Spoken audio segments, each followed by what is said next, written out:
20 Januari 2020, mesyuarat pengurusan tertinggi Lembaga Peperiksaan bilangan 2 tahun 2020. Kumpulan sasarannya adalah kohort pertama murid yang mengikuti KSSM akan menduduki peperiksaan SPM dan UPBM mulai tahun 2021. Mata pelajaran yang terlibat lembaga peperiksaan telah melaksanakan perekaan bentuk format instrumen peperiksaan bagi 31 mata pelajaran SPM dan mata pelajaran UPBM. Objektif utama untuk mata pelajaran fizik yang pertama, mengukuhkan minat dan kecenderungan terhadap bidang fizik. Yang kedua, memantapkan dan meningkatkan pengetahuan, kemahiran, sikap saintifik, dan nilai murni dan fizik melalui penyiasatan saintifik. Yang ketiga, kan keupayaan untuk berpikir secara logik, rasional, dan kreatif melalui proses pemahaman dan pengaplikasian fizik dalam membuat keputusan dan menyelesaikan masalah. Yang keempat, menerima bahawa pengetahuan fizik bersifat sementara dan berkembang. Yang kelima, mengamalkan penggunaan bahasa fizik dan melengkapkan murid dengan kemahiran dalam menyampaikan idea-idea fizik dalam konteks yang berkaitan. Yang keenam, membangunkan minda tentang konsep, jadi berfikiran terbuka, objektif, dan proaktif. Yang kelima, implikasi sosial, ekonomi, alam sekitar, dan teknologi dalam bidang fizik dan prihatin terhadap alam sekitar dan masyarakat. Yang ke-8, menghargai fizik dan aplikasinya dalam membantu menjelaskan fenomena dan menyelesaikan masalah sebenar. Itu adalah objektif bagi mata pelajaran fizik.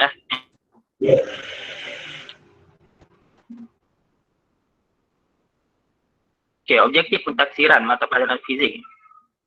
Yang pertama, kebolehan mengamalkan sikap saintifik dan nilai murni serta mempamerkan pengetahuan dan kemahiran melalui penyiasatan saintifik.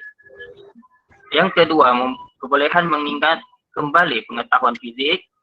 Yang ketiga adalah kebolehan menjelaskan pengetahuan fizik untuk menyampaikan idea-idea dalam konteks yang berkaitan. Yang keempat, kebolehan mengaplikasi pengetahuan untuk menjelaskan kejadian atau fenomena alam secara kritis dan kreatif. Yang kelima, kebolehan menganalisis pengetahuan fizik mengenai kejadian atau fenomena alam secara objektif. Yang keenam, pemakluman menggunakan pengetahuan fizik dan membuat keputusan secara berfikiran terbuka. Yang ketujuh, kebolehan mereka cipta dengan menggabungkan komponen-komponen untuk menghasilkan keseluruhan idea atau sesuatu yang baru dan kreatif menggunakan pengetahuan fizik. Untuk format instrumen pentaksiran bagi mata pelajaran fizik tingkat SPM mulai tahun ini, yaitu tahun 2021. Di sini dapat ditunjukkan lah ya. Jadi untuk kertas 1 untuk kertas 1 jenis instrumen yang ditaksir adalah ujian bertulis, manakala untuk kertas 2 bertulis, kertas 3 adalah ujian amali, sains bersepadu jadi cikgu fokus dulu untuk kertas 1. Jenis item yang ditanya adalah angka pilihan. Bilangan soalannya ada 40 soalan dan 40 markah Jawab semua soalan. Jumlah markah adalah 40. Konstruk yang ditanya adalah mengetahui, memahami, mengaplikasi, dan menganalisis. Tempo ujiannya adalah 1 jam 15 menit. Jadi standar cakupan konteks ini adalah berdasarkan di SKP, KSSM, tingkatan 4 dan tingkatan 5. Aras keseparannya adalah 5-3-2 yaitu 5 aras rendah, 3 untuk aras sederhana, dan 2 adalah aras tinggi Jadi kaidah penseparannya adalah dikotomus. Alat tambahan yang digunakan adalah menggunakan spesifik Itu adalah kertas 1. Untuk kertas 2 untuk kertas 2 sama juga ujian bertulis. Untuk jenis itemnya terbahagi kepada tes itu. Yang pertama adalah subjektif berstruktur, yang kedua adalah subjektif respon terhad, dan yang ketiga adalah subjektif respon terbuka Oke, untuk bilangan soalan. Oke, untuk bilangan soalan bagian E terdapat 8 soalan, 60 marka, jawab semua soalan ya. 8 soalan, 60 marka, jawab semua soalan. Oke, untuk bahagian B, ya bahagian B 20 marka. Oke, terdapat 2 soalan, jawab 1 soalan sahaja ya. Terdapat 2 soalan, pelajar perlu jawab 1 soalan sahaja. Oke, manakala untuk bahagian C pula, oke, jumlah markanya adalah 20 marka dan 1 soalan sahaja perlu dijawab. Maksudnya bagian C ini hanya 1 soalan sahaja yang diberi dan wajib dijawab oleh pelajar ya. Oke, jumlah marka keseluruhan untuk kertas 2 adalah 100 marka. Manakala konstruk yang ditanya terdiri dari mengetahui, memahami, mengkaji, menganalisis, menilai, dan mereka cita. Jadi ada 6 konstruk yang ditanya untuk kertas 2. Manakala tempo ujian adalah 2 jam 30 menit. Jadi untuk cakupan konteks sama juga menggunakan di SKP, KSSM tingkatan 4 dan 5. Harga keseluruhan pun sama juga macam kita 1 yaitu 532. Manakala untuk dia punya kaedah pengukurannya adalah alatan yang digunakan adalah kalkulator saintifik. Itu adalah untuk kertas 2. Untuk kertas 3 ni adalah ujian amali sains bersepadu ujian amali sains bersepadu. Jenis adalah subjektif berstruktur. Bilangan soalannya adalah 3 item. Jawab mengikut subjek yang dia daftar ya. Markah adalah 15 bagi setiap item. Manakala konstruknya adalah kemahiran proses sains. Tempo ujian adalah 45 menit untuk setiap item ya. Yaitu 5 menit untuk sesi merancang, manakala 40 menit adalah masa untuk menjawab ya. Manakala untuk cakupan konteks sama juga menggunakan di SKP, KSSM, tingkatan 4 dan keseluruhan pun sama juga 532. Manakala untuk kaedah penskorannya adalah analitik dan alat tambahan yang digunakan adalah kalkulator saintifik ya. Jadi itu adalah untuk kertas 3 ya.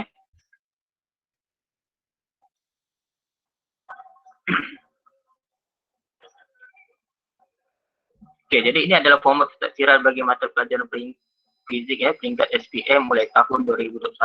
Oke, jadi untuk kertas satunya instrumen adalah ujian objektif, jenis itemnya adalah objektif aneka pilihan 37 hingga 39 ya. Objektif aneka gabungan 1 hingga 3 soalan lah Jadi 3 option 0 hingga 3 item, manakala 4 option itu adalah 37 hingga soalan 37 hingga soalan 40 lah Jadi bilangan keseluruhan soalan adalah 40 soalan, jumlah markah 40. Oke, cara untuk memberi respon kita tanda pada borang OMR ya. Ataupun tempo ujian adalah 1 jam. Itu adalah kertas 1. Oke, untuk kertas 2 pula. Oke, ujian adalah subjektif ya. Jenis itemnya bagian E adalah subjektif berstruktur ya. E adalah subjektif berstruktur 8 soalan. Manakala untuk bahagian B adalah terdiri daripada subjektif respon terhad dan respon terbuka ya.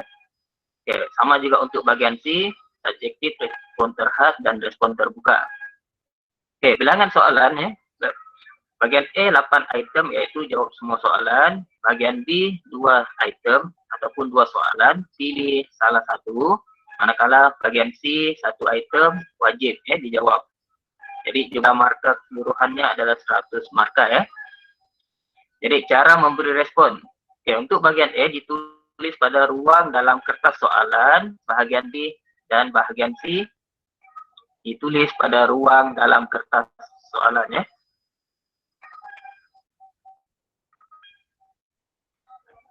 Oke, jadi tempo untuk kertas 2 adalah 2 jam 30 menit. Manakala untuk kertas 3, amali ya, ujian amali sains bersepadu.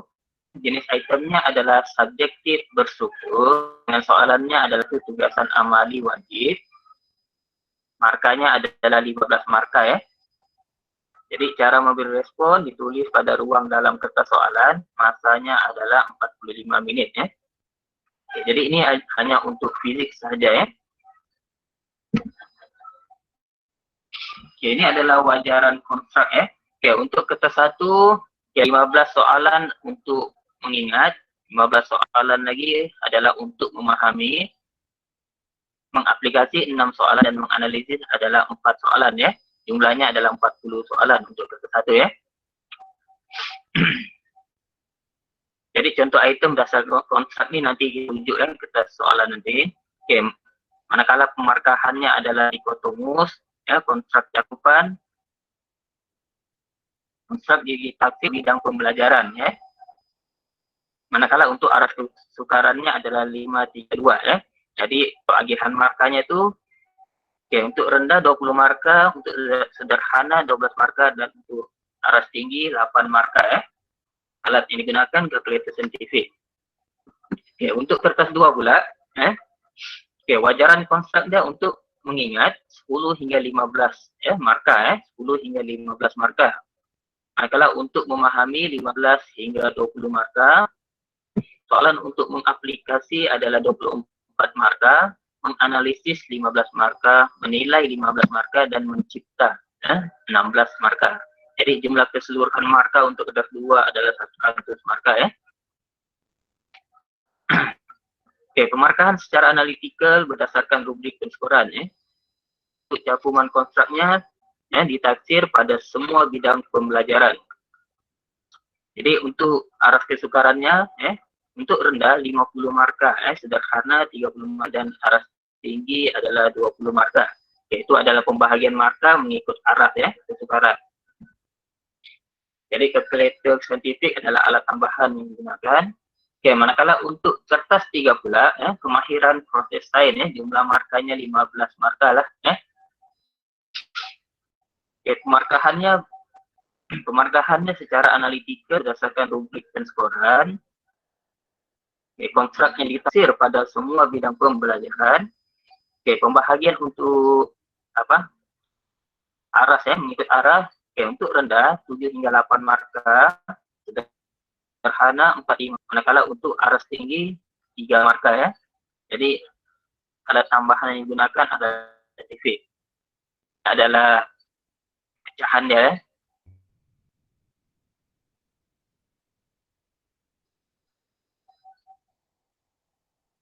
Oke, ini malah ya, saya sudah terangkan tadi. Oke, ini adalah mengikut kertas 1 ya.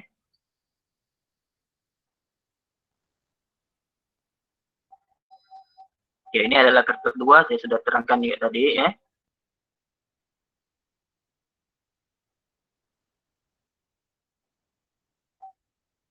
Oke, kertas 3 pun oke, untuk kertas 3 nih ya, ujian amali sains bersepadu, subjektif berstruktur 3 item, jawab mengikut subjek di daftar. Oke, 15 marka item ditulis pada ruang dalam kertas peperiksaan. Jadi tempo ujiannya adalah 2 menit tambah 5 menit setiap item. Ya, 5 menit itu adalah sesi merancang, manakala 40 menit itu adalah menjawab soalan ya. Jadi jumlah markanya adalah 15 marka ya.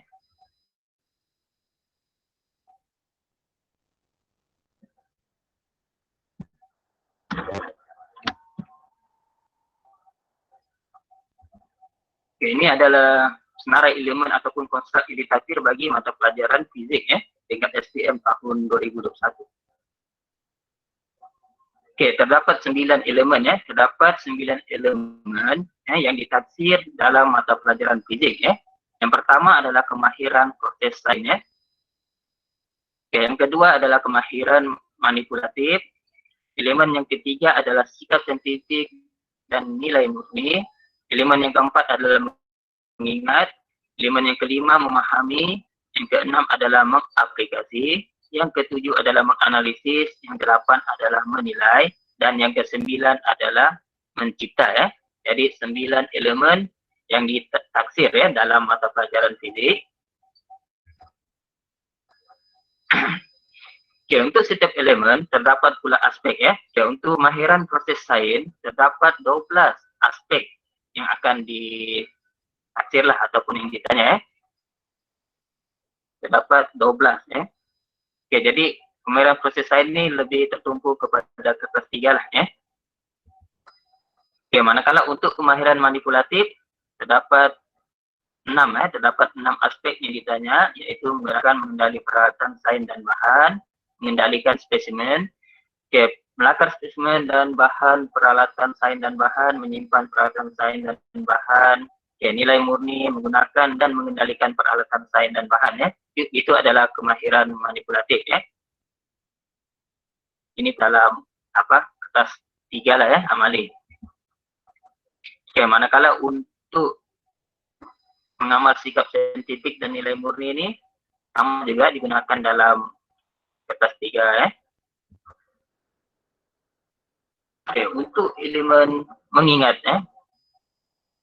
Oke, terdapat 5 di situ aspek yang ditanya, yaitu fakta, konsep, prinsip, teori, dan hukum ya.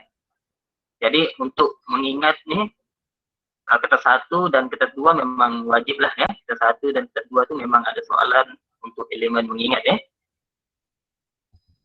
Malah untuk elemen memahami, terdapat 4 ya di situ, penerjemahan, interpretasi, ekstrapolasi, dan pemahaman konsep ataupun prinsip ya.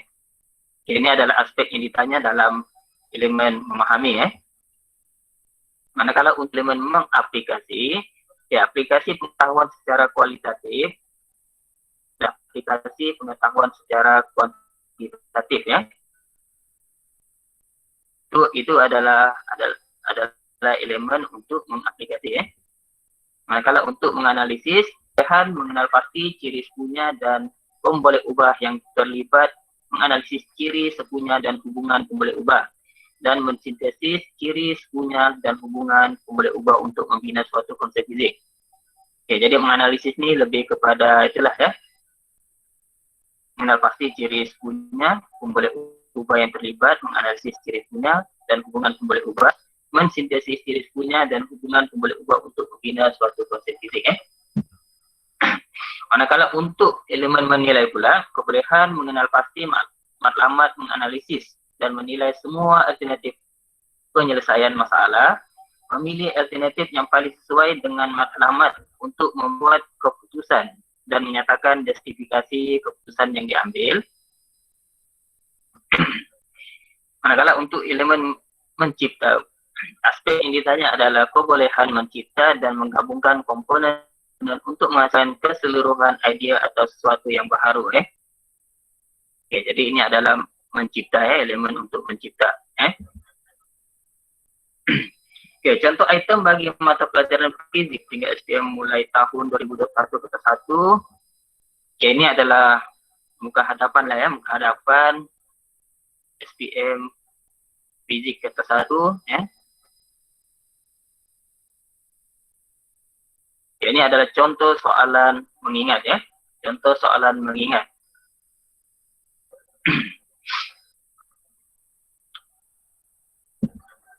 Oke, nomor 2 ini adalah contoh soalan untuk memahami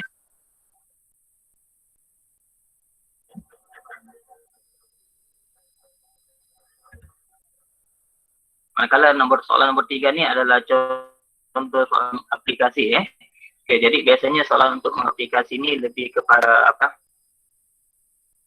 bacaan ataupun pengiraan Manakala untuk soalan menganalisis, soalan menganalisis ini kita kena buat analisis berdasarkan raja ataupun jadwal yang diberi Ini adalah contoh soalan kertas 1 untuk menganalisis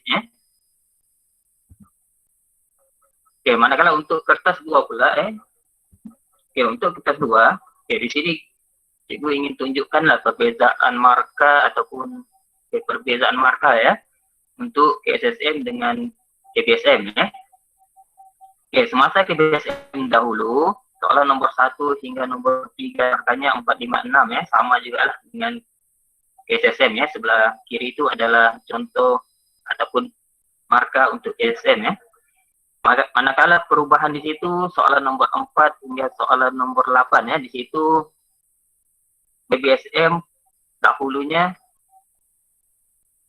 markanya adalah 7, 8, 8, 10, 12 ya. Maksudnya start soalan nomor 4 markanya 7, nomor 5 markanya adalah 8, nomor 6 markanya adalah 8, nomor 7 markanya 10 dan nomor 8 markanya adalah 12. Itu adalah KBSM. Jadi beberapa tahun ini KSSM marka daripada soalan 4 hingga soalan 8 tuh dia samakan semuanya, yaitu 9 marka ya. Oke, nanti kita akan tengok di mana berubah marka dia. Jadi untuk KSSM soalan nomor 4 hingga soalan nomor 8 tuh jumlah markanya sama ya, yaitu 9 marka. Oke, ini adalah contoh soalan ya. Untuk bahagian E, item bersyukur ya. Oke, jadi kita tunjukkan ni soalan terus soalan nomor 4 ya. Soalan nomor 1 hingga nomor 3 tu sama juga dengan soalan-soalan KBSM dahulu ya. Jadi kita tunjukkan soalan nomor 4 ni yang berubah lah ya, yang berubah. Oke, jadi untuk soalan nomor 4 ni ya, dia dibahagikan kepada E dan B lah, 4E dan 4B ya. Jadi untuk 4E1 ya, kebiasaannya soalannya adalah mengingatlah ya, dia punya ini elemen dia mengingat. Manakala untuk soalan 2 memahami ya. Jadi di situ markanya 4E1 1 marka, 4E2 itu adalah 3 marka ya. Oke, manakala untuk bahagian untuk 4B pula 4B1 lebih kepada soalan mengaplikasi ya.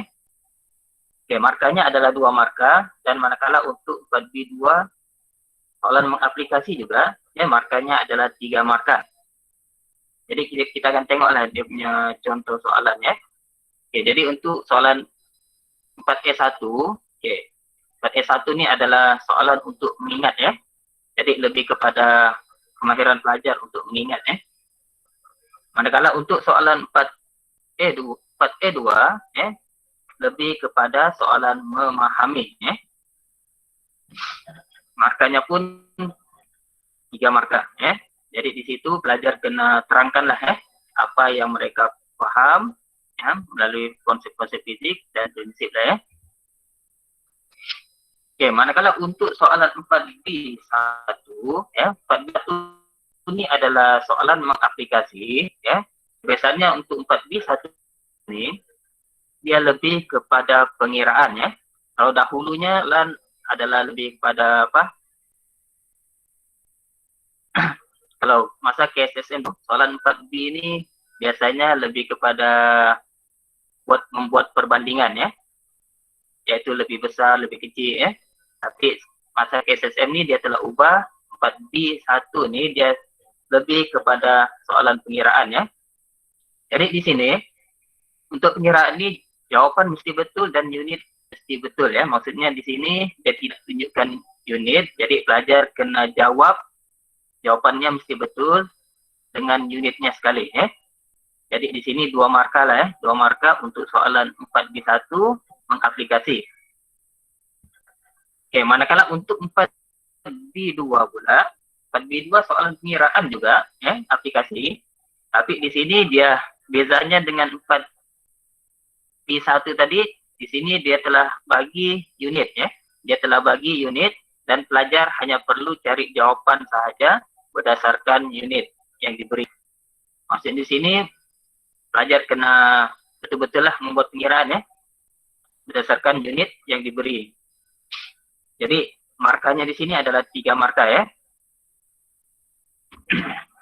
Jadi pelajar tidak perlu tulis unit dan pelajar hanya tulis marka jawapan sahaja ya. Pelajar hanya tulis jawapan sahaja yang betul berdasarkan unit yang telah diberi. Oke, manakala untuk soalan nomor 8 ya. Jadi di sini LPN telah tunjukkan 2 saja soalan, yaitu soalan nomor 4 dan soalan nomor 8 ya. Jadi soalan nomor 7 dan 6 dan 7 tu kita tidak tahu lah ya. Kemungkinan besar dia sama dengan soalan nomor 4 dan kemungkinan besar dia sama juga dengan soalan nomor 8 lah ya. Jadi kita tidak tahu lagi soalan nomor 6 dan 7 itu bentuknya macam mana, tapi LPM telah tunjukkan hanya dua jenis ya, soalan berstruktur ya. Oke, untuk soalan nomor 8 ya. Oke, untuk 8E lebih kepada mengingat ya, satu markah ya. Manakala untuk 8B lebih kepada soalan mengaplikasi, dua markah. Oke, manakala untuk soalan 8C lebih kepada mereka cipta. Oke, di sini perbezaannya adalah mereka cipta ya. Berbanding dengan soalan nomor 4 tadi, hanya dua saja kan, mengingat dan mengaplikasi. Jadi untuk soalan nomor 8 ini dia tambah mereka cipta ya. Dan jumlah markanya pun 6 markah ya, tinggi ya jumlah markanya. Jadi kita tengok satu persatu. Oke, untuk 8E ini, oke, ini adalah contoh soalan untuk mengingat ya. Jadi pelajar kena tahu lah ya. Oke, manakala untuk 8B ya, 8B ini adalah soalan mengaplikasi ya. Jadi sama juga macam soalan 4B tadi ya. Mengaplikasi ini lebih kepada pengiraan ya. Jadi pengiraan di sini dia tunjukkan ya, pelajar kena cari jawaban dan nyatakan unitnya sekali ya. Jadi benda itu wajib ya. Kalau jawaban saya diberi, unit tidak ada, markanya akan berkurang lah ya. Dan kemungkinan tidak diterima ya. Oke, manakala untuk soalan 8C, soalan C ini adalah soalan mereka cipta ya. Jadi soalan mereka cipta ni sama juga lah kalau apa SSM pun dahulu soalan nomor 8 memang soalan mereka cipta ni memang sudah ada ya, biasa ditanya ya. Jadi soalan nomor 8C ini dia adalah mereka cipta di mana pelajar kena apa? Nyatakan dahulu yang ini baru sebab ya. Nyatakan dulu apa yang di mereka cipta baru nyatakan sebab dia ya. Oke, sama juga ya. Ini sambungan lah ya. Oke, jadi untuk 8C ini jumlah markanya adalah 6 markah ya. Jadi itulah kesimpulan yang cikgu buat ya. Soalan nomor 4 dan soalan nomor 8 ini adalah dua soalan yang berbeza ya. Jadi soalan nomor 6 dan soalan nomor 7 kita tidak dapat tahu lagi, tapi mengikut jumlah markanya 9. Jadi kemungkinan besar soalan nomor 4 dan 5 itu mungkin soalan yang sama dia punya apa?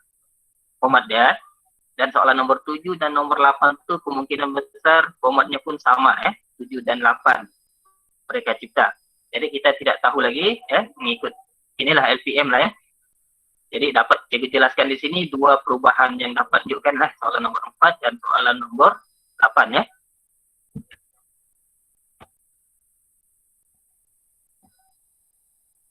Oke, kita tengok pula soalan bahagian B ya. Ya, untuk soalan bahagian B ya, yaitu soalan esei 20 markah, pilih satu ya. Oke, soalan nomor 9 dan soalan nomor 10 ya, terdiri daripada tajuk tingkatan 4 ataupun tajuk tingkatan 5 ya. Oke, jadi apa yang ditanya di situ, soalan nomor 9 dan 10 ni, oke, soalan E1 tu lebih kepada mengingat. Ya. Lebih kepada mengingat. Soalan E2 lebih kepada memahami. Ya. Markanya 4 markah di situ. Nah, kalau untuk soalan 9B pula, ya, B1 lebih kepada soalan mengaplikasi. Ya. Soalan B2 pun lebih kepada soalan mengaplikasi, dan B3 pun lebih kepada soalan mengaplikasi ya. Jadi di situ untuk soalan B memang aplikasi lah ya.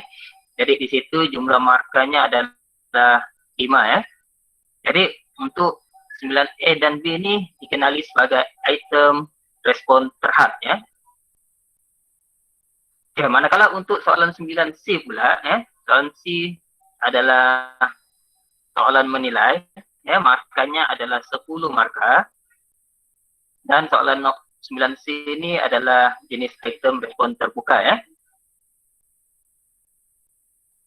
Oke, kita akan tengok soalan dia.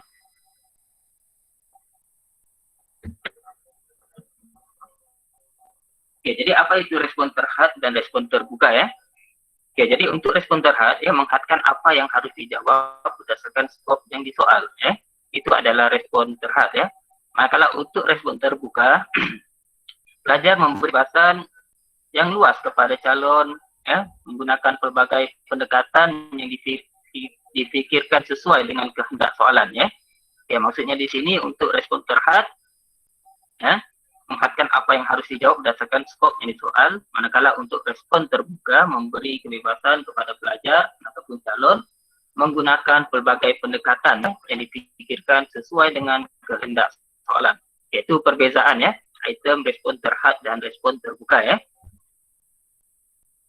Ya, ini adalah contoh soalan bagian B, ya, nomor 10, ya, untuk item respon terhad, ya.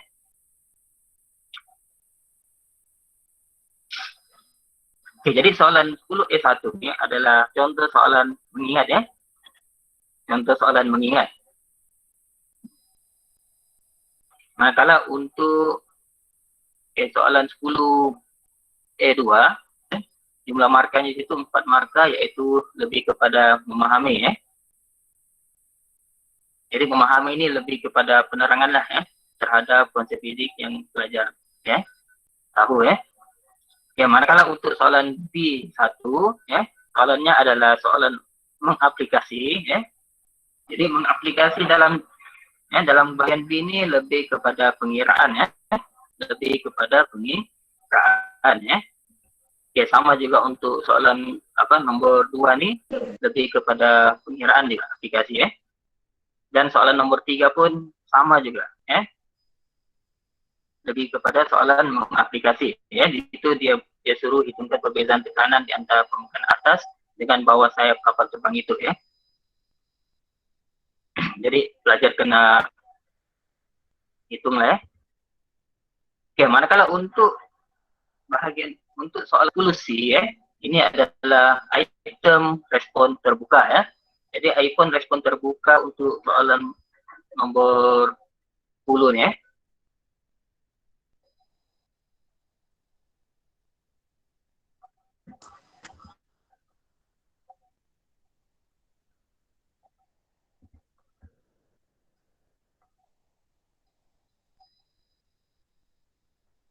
Oke, di sini markanya adalah 10 marka, ya, yaitu menilai, ya.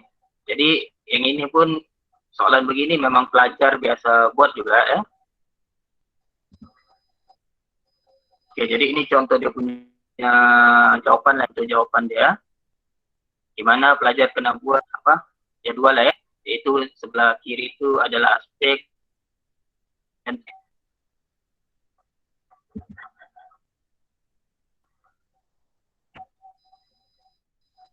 adalah bahagian B, ya. Ya, untuk bahagian C pula, ya. Untuk bahagian C, oke, jumlah markanya adalah 20 marka, ya. Hanya satu soalan saja diberi, ya, wajib jawabnya. Jadi tajuknya kita tidak tahu sama ada tajuk tingkatan 4 ataupun tingkatan 5, ya. Jadi LPM pun dia tidak beritahu ataupun tidak menetapkan apa tajuk, ya, ataupun tingkatan berapa yang ditanya, ya. Jadi pelajar kena bersedialah untuk soalan bagian C ini, ya, sama ada tajuk tingkatan 4 ataupun tingkatan 5, ya. Jadi kebiasaannya bagian C inilah yang menentukan pelajar itu boleh cemerlang ataupun tidak, ya. Jadi ya, untuk soalan nomor 11 nih, ya, sama juga soalan nomor 11 dia ada 3 soalan, A, B, dan C, ya. Soalan A itu adalah E1 adalah mengingat, E2 adalah soalan menganalisis, ya. Di situ jumlah markanya 5 marka, ya. Manakala untuk soalan B1 lebih kepada memahami, soalan B2 lebih kepada memahami juga, ya. Jadi di situ satu marka, 2 marka.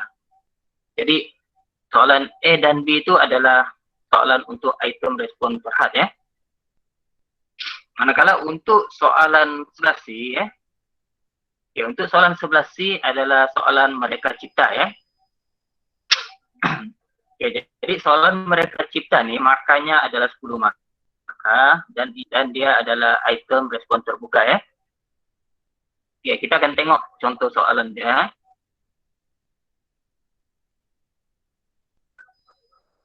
Oke, ini adalah contoh soalan untuk item respon terhad ya.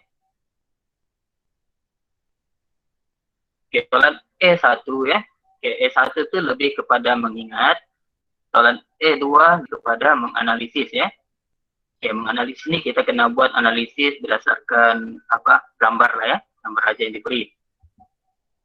Oke, manakala untuk soalan B1, oke, B1 ini adalah lebih kepada memahami ya. Manakala untuk B2 pun sama juga, lebih kepada memahami ya. Oke, manakala untuk soalan C, oke, soalan C ini adalah soalan untuk mereka cipta ya. Jadi jumlah markanya di sini 10 marka ya.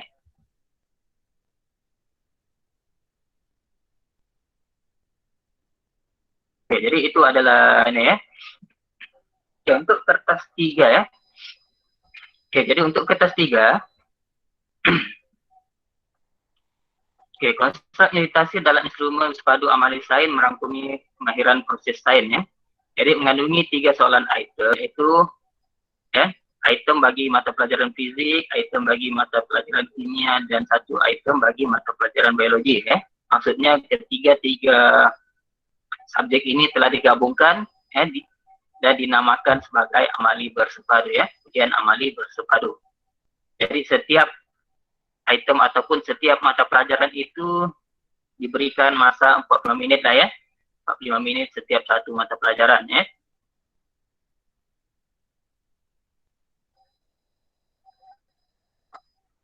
Oke. Ini mata pelajaran ya.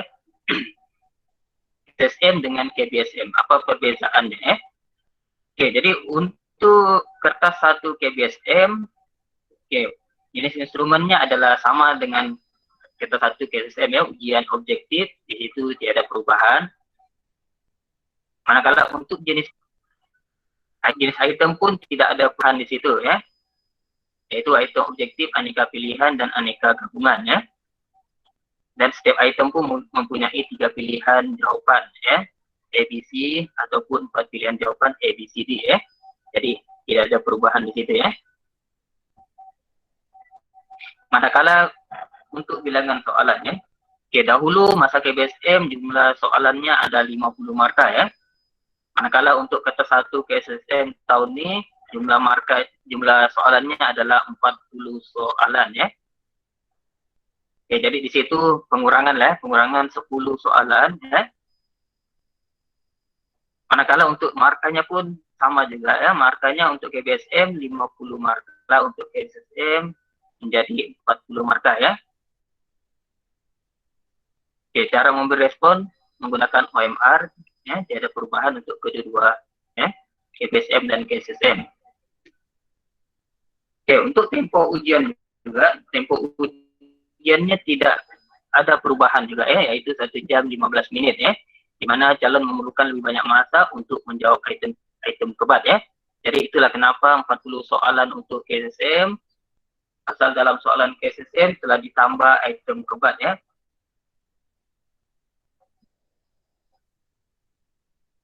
Oke, jadi ini adalah pecahan untuk wajaran konstruk dia ya, untuk pengetahuan 20 marka, kepahaman 15, aplikasi 15 ya. Itu adalah KBSM. Oke, untuk KBSM dia telah pecahkan 4 ya. Mengingat 15 marka, memahami 15 marka, mengaplikasi 6, dan menganalisis 4 marka ya. Jadi di situ ada perubahan untuk wajaran konstruk ya, untuk KBSM ya.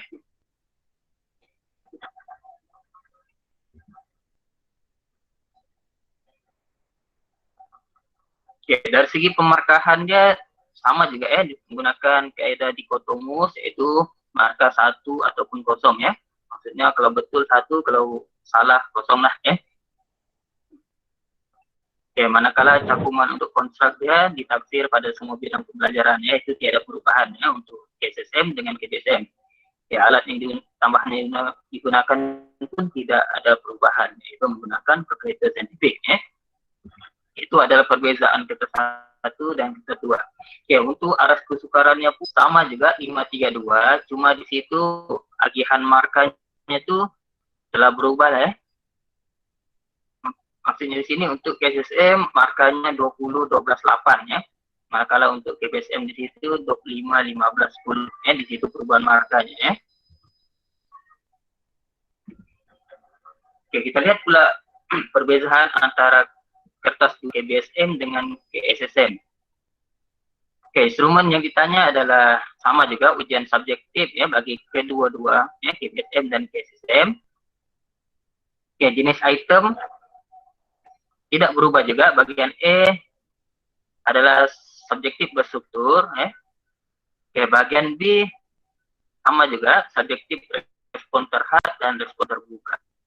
Bagian C pun adalah subjek respon terhad dan respon terbuka ya. Jadi di situ jenis itemnya tidak berubah, cuma ada perubahan sedikit yang bagian B dan C lah ya. Dia telah ubah dia punya ini. Oke, untuk bilangan soalan ya, untuk bilangan soalan bagian E 8 item ya. Sama juga untuk KSSM, di situ tidak ada perubahan ya untuk bagian E soalan KBSM dengan KSSM ya. Maka untuk bagian B KSSM 2 item pilih 1. Oke, sama juga untuk SSM 2 item pilih 1. Manakala kontrak ini ditaksir mengingat, memahami, menganalisis dan mereka cipta. Ya, di sini ada perubahan ya. Untuk KBSM bahagian B, kontrak yang ditaksir ialah mengingat, memahami, menganalisis dan mereka cipta ya. Manakala untuk KSSM, kontrak yang ditaksir adalah mengingat, memahami, mengaplikasi dan menilai. Jadi di situ perubahan itu menganalisis dan mereka cipta telah diubah kepada mengaplikasi, menilai ya.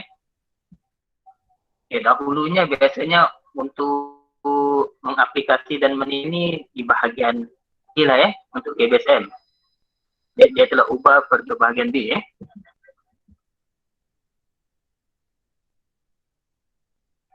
Oke, bahagian C pula.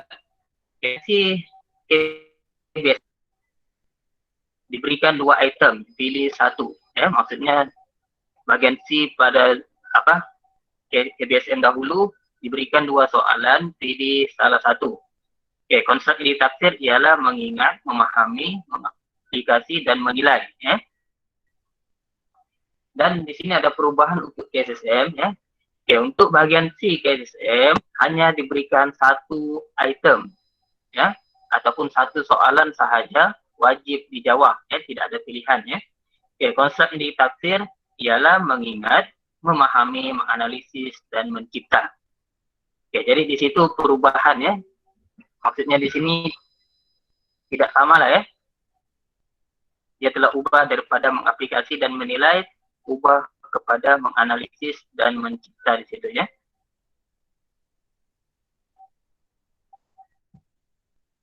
Oke, jumlah markanya tidak berubah, 100 marka, 100 marka ya.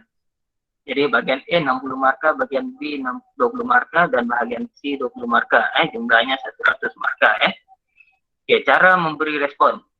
Oke, untuk KBSM dan KSSM sama saja ya. Tidak ada perubahan untuk cara memberi respon, yaitu bagian E ditulis pada ruang dalam kertas soalan, bagian B dan bagian C ditulis pada layar tambahan ya. Lebih kepada SM. Jadi soal layar tambahan ini kita kena gunakan untuk menulis jawaban ya. Jadi tempo ujiannya pun tidak ada perubahan, yaitu 2 jam 3 menit. Manakala untuk wajaran konstraknya ada berubah lah di situ ya.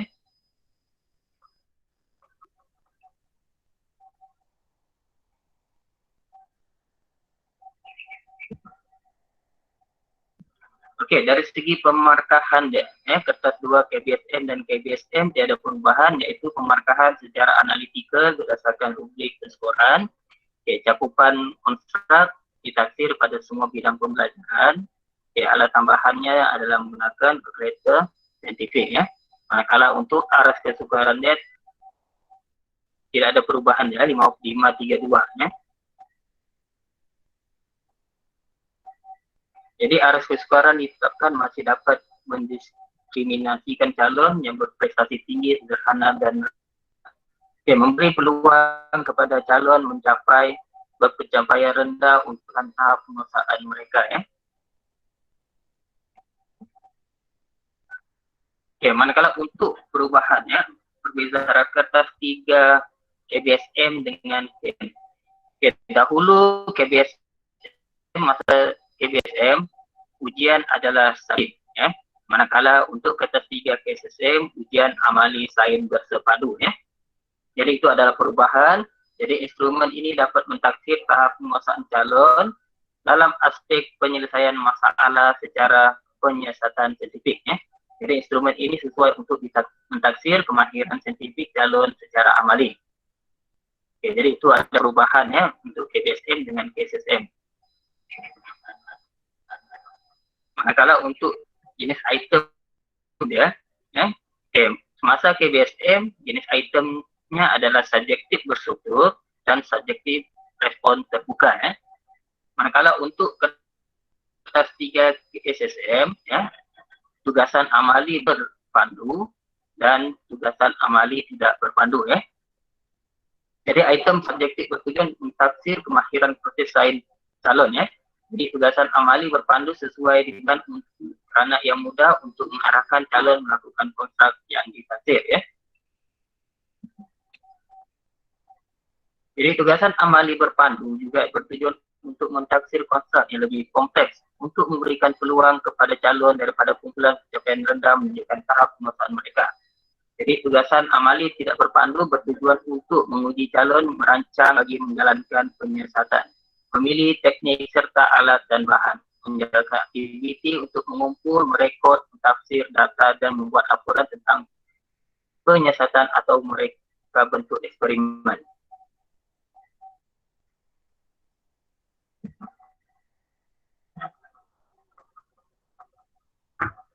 Oke, jadi untuk bilangan soalannya, untuk KBSM bagian E, subjektif berstruktur 2 item, bagian B, subjektif respon terbuka 2, pilih 1, ya. Manakala untuk kertas 3 KSSM, tugasan amali wajib.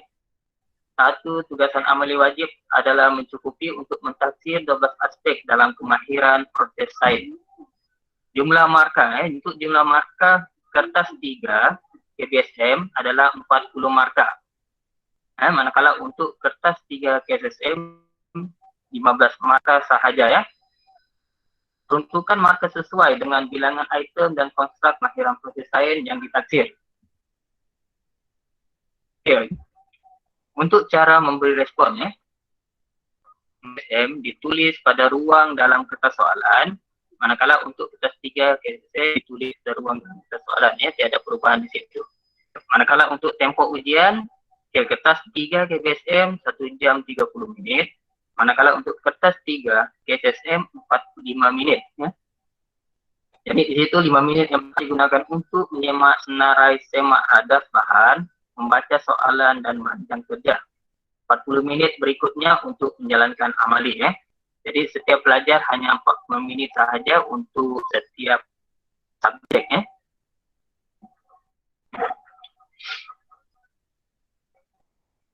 Oke, wajaran konstrak dia untuk KBSM adalah kemahiran proses sains, yaitu 14 aspek. Oke, sama juga untuk KSM, kemahiran proses sains hanya 12 aspek sahaja yang ditanya. Oke, wajaran konstrak KBSM mentaksir kemahiran proses sains secara teori sahaja, sedangkan wajaran konstrak dalam KSM lebih menyeluruh dan vertikal, ya.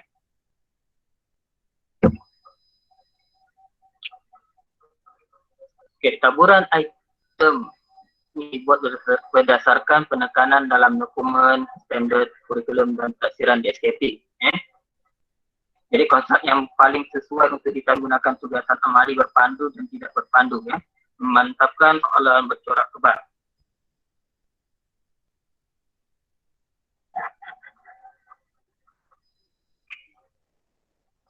Oke, dari segi pemarkahan, sama juga pemarkahannya adalah secara analitikal berdasarkan rubrik dan skoran, ya. Cakupan kontrak pun, kontrak ditaksir pada semua bidang pembelajaran, ya. Maksudnya tiada perubahan di situ untuk cakupan kontrak, ya. Oke, aras kesukaran pun tiada perubahan, yaitu 532, cuma taburan markanya di situ semakin berkurang lah, ya, untuk KSSM, ya. Asal jumlah markah untuk KSSM kelas 3 hanya 15 markah sahaja, ya. Nah, kalau untuk KBSM jumlah markanya adalah 40 marka. Jadi di situ perubahan untuk arah kesukaran itu berubahlah untuk tagihan marka ya. Nah, kalau untuk tambahan dia sama juga menggunakan kalkulator sensitif ya.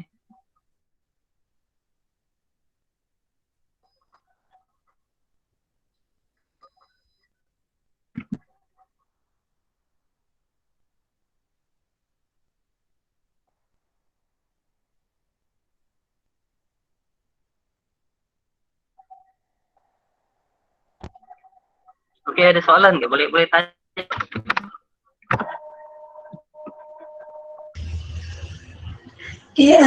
Pelajar-pelajar semua, kalau ada yang nak tanya soalan, boleh tanya terus.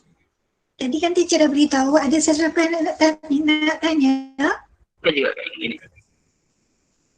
Okey, Cikgu Mas, sementara pelajar tanya, saya rasa mungkin ada pelajar yang tak jelas tentang paper 3 tadi Cikgu Mas. Yeah. Ada Cikgu Mas beritahu tentang 40 minit satu subjek tu.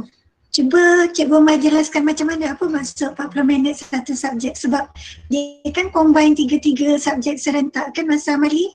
Dan kalau pelajar yang tak ambil biologi pula macam mana? Sebab dia orang ada yang ambil biologi, ada yang tak ambil biologi, dia ambil account, ambil biologi, minta pencerahan. Saya tolong tanyakan bagi pihak pelajar. Okey. Untuk ujian amali bersepadu ya. Okey, dalam ujian amali bersepadu mata pelajaran ya, fizik, kimia, dan biologi ya, dalam satu kertas ya, disatukan dalam satu kertas yang dikenali sebagai ujian amali Jadi di situ ya, jumlah masa ya yang diperlukan untuk ketiga kertas itu adalah 45 minit darab 3 lah ya, maksudnya setiap satu subjek 45 menit ya, darab dengan 3 mata pelajaran ya. Maksudnya di situ kalau kita tambah dia, kita akan dapat berapa jam? 120 minit, lebih kurang 2 jam. Ya, 120 minit ya. Oke, 120 menit ya. Oke, maksudnya di situ untuk 5 menit yang pertama itu adalah untuk pelajar membaca atau menyusun aturan ya, membaca arahan untuk 5 menit yang pertama itu. Maksudnya oleh karena ada 3 subjek, kalau dikumpulkan ke 3 menit kan, masa membaca ya, tapi ini terpulang kepada pelajar ya, apa subjek yang pelajar ambil ya. Contohlah katakan pelajar ya, ambil subjek fizik dan kimia saja ya, fizik dan kimia saja. Jadi pelajar itu ya boleh mula subjek apa subjek saja. Maksudnya di situ pelajar boleh mulakan fizik ataupun boleh mula dengan kimia. Ya, tidak ada halangan ya. Maksudnya pasal di atas meja pelajar itu ya, amali itu hanya untuk kimia dengan alat radas yang dibagi ya. Jadi pelajar boleh apa subjek yang mereka ingin makan dahulu ya. Cuma itulah masanya tadi memang 5 menit itu untuk membaca dahulu ya. Pasal soalan itu dia tidak asing-asing katanya. Soalan itu untuk fizik memang dia dalam satu kertas sahaja ujian amali bersepadu. Maksudnya pelajar itu kena berada di dalam itu mengikut subjek yang mereka ambil lah ya. Contohlah katakan pelajar itu ambil fizik dan kimia ya. Jadi pelajar itu hanya memerlukan 90 menit sahaja ya, masa untuk menjawab. Lepas 90 menit itu pelajar dikendaki keluar ya. Pelajar dikendaki keluar dan pergi ke pusat kuarantin ya. Boleh paham tak tu? Boleh paham? Pelajar-pelajar boleh faham, boleh tanya you all. Siapa yang nak tanya boleh tanya sekarang. Semua senyap je ni, Syamira. Jadi okey Ayah nak tanya boleh tanya. Okey, Assalamualaikum Cikgu. Saya Muhammad Yahya dari Lima Amanah. Jadi kalau kita tengok perbezaan PPT masa menjawab dari segi masa, kan KBSM 1 jam 30 minit. Jadi kalau KSSM dia dalam 2 jam lah gitu. Iya, 2 jam, 2 jam 15 menit gitu. Untuk 3 paper tu. Maksudnya dulu, masa KBSM, kita wajib jawab 3 soalan kan? Untuk fizik kan? Ya. Masa KBSM dahulu, masa yang diberikan 1 jam kan? Tapi untuk amal ini, pelajar hanya diberi 45 menit sahaja untuk fizik. Dan 90 adalah untuk subjek bio dengan kimia.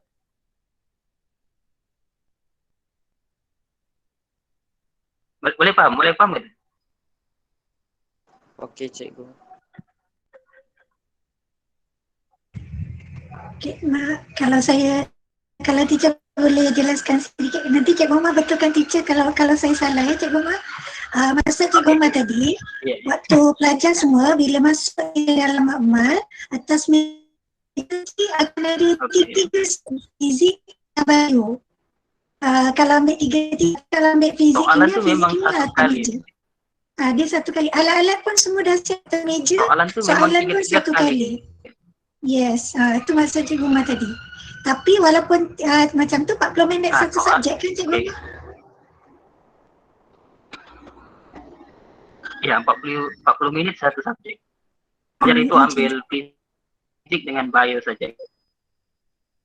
Jadi jumlah masa lepas 90 minit itu pelajar boleh keluar. Faham ke tu pelajar? Faham teacher. Okey ya. Ada soalan lain yang lain? Satu lagi bagi pihak pelajar saya nak tanya Cikgu Umar. Kalau paper 3 juga tadi, kertas 3, apa beza amali berpandu dan tak berpandu tadi yang Cikgu Umar maklumkan? Oh, ada ini. Okey, untuk amali berpandu ni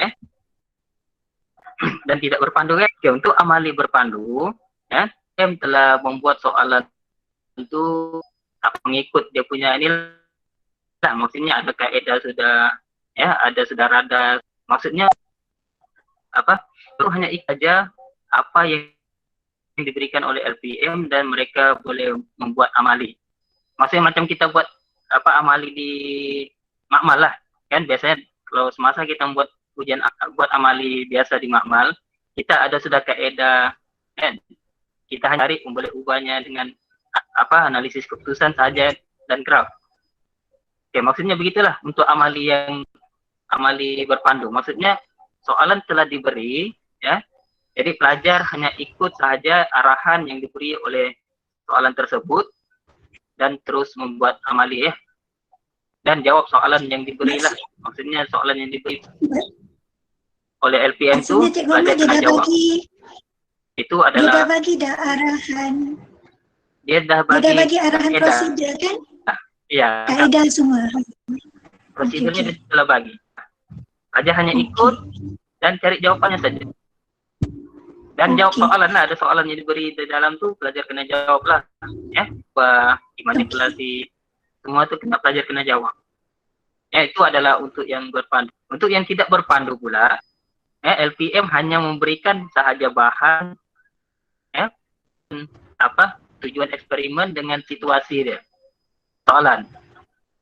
Jadi pelajar kena membuat kaedah sendiri bagaimana untuk mencari ataupun menjalankan eksperimen itu dan mendapatkan keputusan. Nah, itu perbezaan dia. Maksudnya LPM dia tidak akan bagi langkah-langkah lah. Jadi pelajar kena tulis langkah-langkah yang digunakan di dalam jawapan tersebut di kertas soalan. Lepas tu kita pelajar pun tak tahu kan sama ada fizik ke, kimia ke, bio ke yang berpandu tak berpandu tu kan.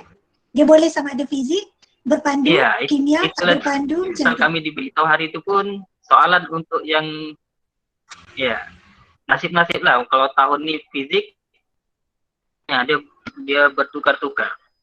Dia di situ ada 3 item kan, ada 3 subjek. Jadi ketiga-tiga subjek itu tidak semuanya ini. Maksudnya salah satu sahaja yang soalan itu. Yang 2 lagi itu adalah soalan yang berpandu. Okey, pelajar faham ke Jadi tu? Ada pelajar nak kena tanya boleh bersedia terus tanya. untuk ketiga-tiga subjek.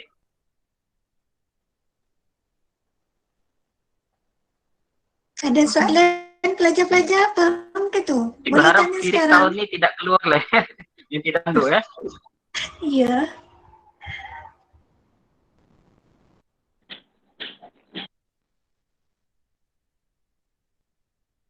Okey, Ada Safira, soalan lagi Safira nak pelajar? tanya. Boleh tanya cikgu. Cikgu, saya mau tanya. Kalau kertas 3 fizik ni, Oke, boleh. dia punya exam ni dibuat seminggu Okey. dengan fizik kertas 1 dan 2 ni kah, atau dibuat sebelum minggu SPM tu? Oke, kami diberitahu 1 bulan sebelum SPM, paper sebenar.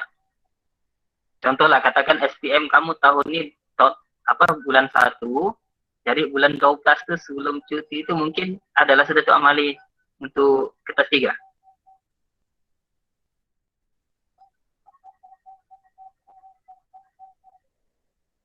Faham kata Safira? Faham cikgu. Okay, boleh tanya lagi. Kalau nak tanya, Nah, tanya. sebelum Siapa nak tanya? SPM sebenar.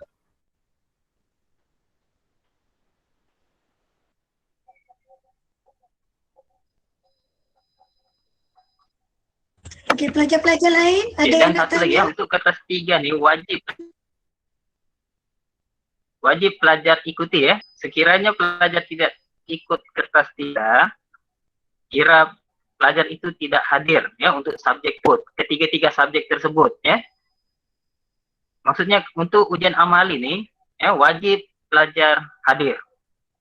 Sekiranya pelajar tidak dapat hadir ya atas sebab yang tidak dia ada kelulusan dari kesehatan ya.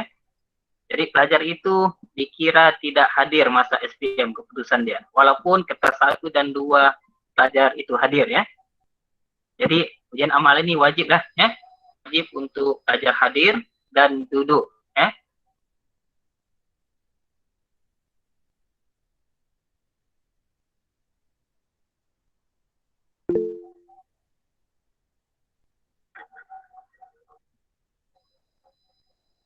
Ada pelajar tanya, Cik Goma, Cik Rozaini tanya, pelajar-pelajar ni dibahagikan dalam kumpulan kah atau macam mana?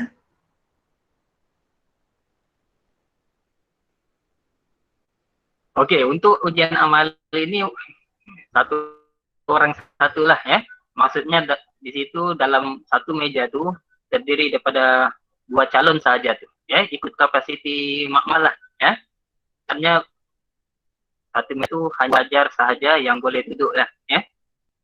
Maksudnya dalam satu makmal tu pun paling tinggi 20 calon ya. Maksudnya tidak akan dibahagi, kalau dibahagi kumpulan pun mengikut subjek yang diambil.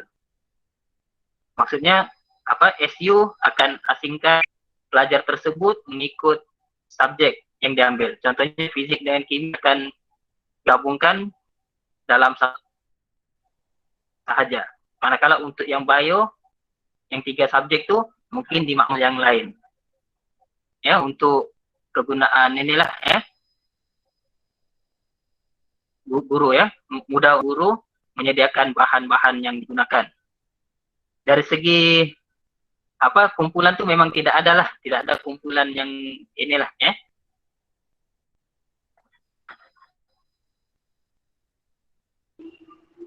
Okey, Rozaini boleh faham?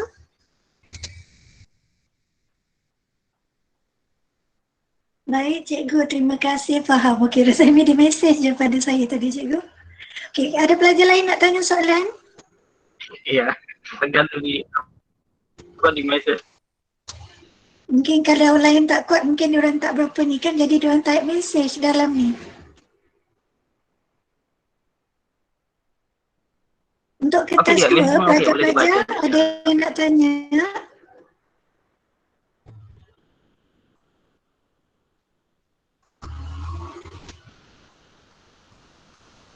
Assalamualaikum cikgu. Saya Nur Fakria dari kelas 5 Patriotik. Saya mau tanya tentang kertas 3 KSSM yang baru nih. Saya mau tanya, kan ketiga-tiga kan kita mesti buat amali tuh untuk tiga-tiga subjek. Tapi kita tahu ke yang dibagi tuh amali berpandu ataupun tidak berpandu? Maksudnya dua-dua kan keluar ataupun salah satu saja yang keluar?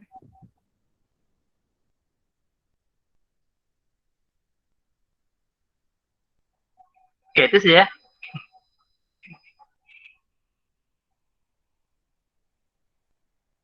Okey, untuk cara kita untuk mengetahui sama ada soalan tersebut adalah eksperimen berpandu ataupun tidak berpandu ya.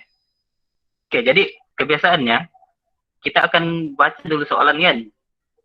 Contoh kita baca, kalau dalam soalan itu dia sudah bahagi arahan ataupun kaedah, maksudnya itu soalan itu adalah soalan berpandu lah, maksudnya dia telah bagi langkah-langkah ataupun kaedah prosedur yang di situ dia telah bagi, maka soalan tersebut adalah soalan berpandu ya. Okey, itu contoh soalan fizik, soalan nomor 1 fizik. Okey. Masuk soalan nomor 2, soalan kimia contohnya. Soalan kimia. Okey, soalan pun dia bagi juga kaedah dia. Dia bagi juga kaedah prosedur. Maksudnya di situ soalan nomor 2 itu pun adalah soalan berpandu. Jadi tinggal satu soalan lagi. Jadi soalannya terakhir biologi, memang itu adalah soalan tidak berpandu. Untuk fisik dengan kimia ada soalan berpandu, manakala untuk biologi adalah soalan tidak berpandu. Itu contoh lah ya. Maksudnya kalau fisik kimia berpandu, biologi adalah tidak berpandu. Dia hanya bagi radas, dia suruh kamu buat eksperimen. Untuk apa?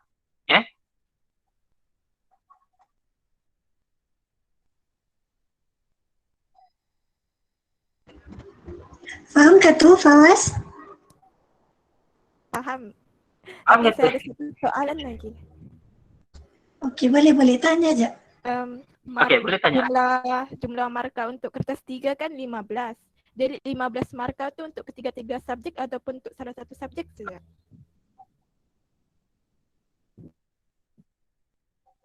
Satu subjek sahaja 15.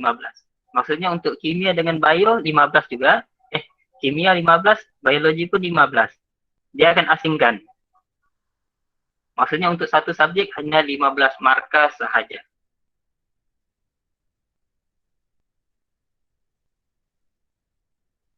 Boleh paham? Oh, paham. Terima kasih cikgu. Okey, sama.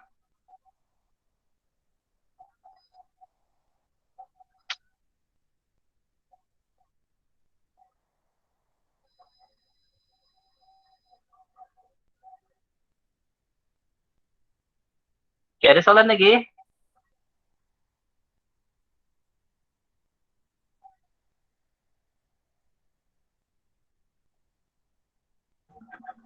Ada pelajar nak tanya lagi yang kertas 2 ke? Kalau ada yang tak clear mana-mana, boleh tanya terus. Okey, ya? Cikgu yang pasal kertas 2 tu ada cikgu cakap yang soalan, kalau saya tak silap soalan 6 dengan soalan 7 yang kita belum tahu dia punya format tu. Saya mau penjelasan yang bagian situ.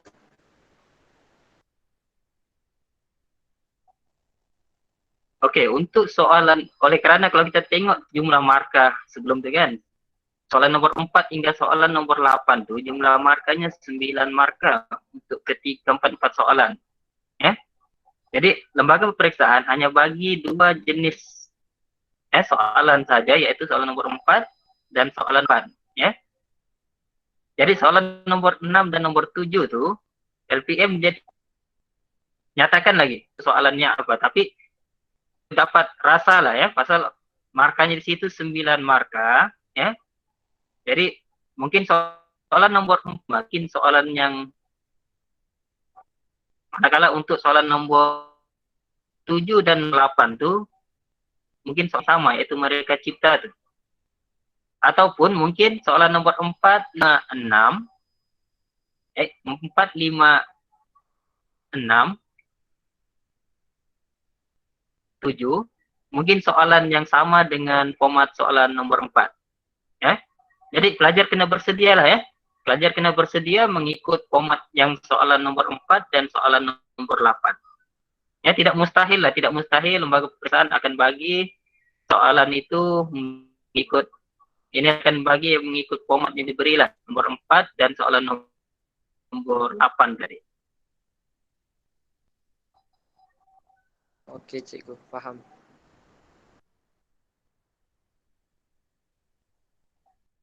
Dan satu lagi ya, untuk yang kalau sebelum nih ke BSF, kita ada soalan tuh yang soalan mengkonsep gambar raja tuh. Kan kita banding dua gambar raja lebih besar ataupun lebih kecil. Betul kan? Betul. Yang soalan begitu lembaga peperiksaan dia tidak nyatakan di dalam slide tersebut. Jadi kita tidak tahu, mungkin soalan nomor 5 dan nomor 6 tuh mungkin ada soalan yang berbentuk begitu, mengkonsepsi ya. Maksudnya kita bandingkan tuh gambar raja tuh ya lebih besar atau lebih kecil kan. Ya. Jadi kita tunggu dulu SPM tahun ini ya, baru kita tahun depan baru kita buat kesimpulan lah ya, keseluruhan. Tahun ini kita ikut sahaja format yang diberi dalam slide tersebut lah. Cuma bersedia juga lah untuk mengkonsepsi ya perbandingan tuh.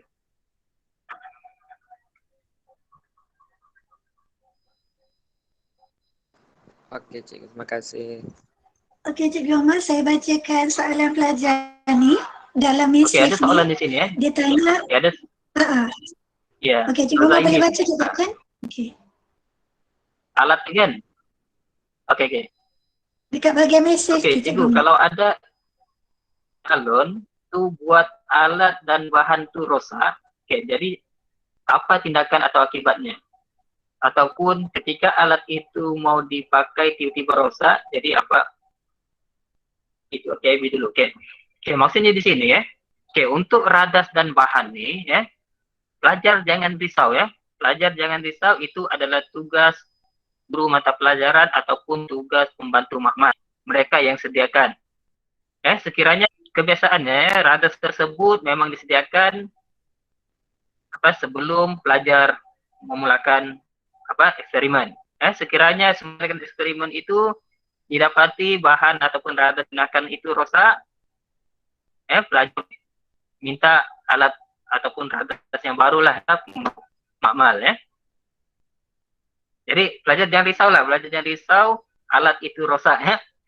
Satu lagi ya, guru-guru mata pelajaran pun mereka wajib juga menjalankan eksperimen sendiri ya. Maksudnya pelajar membuat eksperimen di dalam makmal, guru mata pelajaran pun membuat juga ujian tersebut di dalam bilik persediaan. Jadi jawaban guru dan pelajar tuh setelah dibandingkan lah ya nanti, dan jawaban guru pun akan dihantar juga berjawaban pelajar ya yang mengeksperimen. Jadi sekiranya lah bahan tersebut rosak ataupun tidak mendapat keputusan yang betul, maka guru pun oleh kerana menggunakan bahan yang sama, guru tersebut pun akan mendapat keputusan yang sah dengan pelajar ya.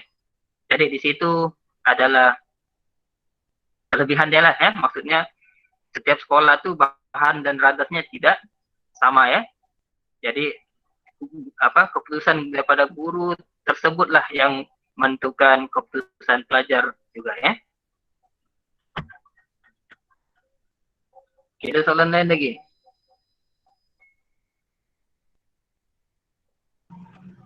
Dari Vanessa tu, Cikgu Omar. Oke.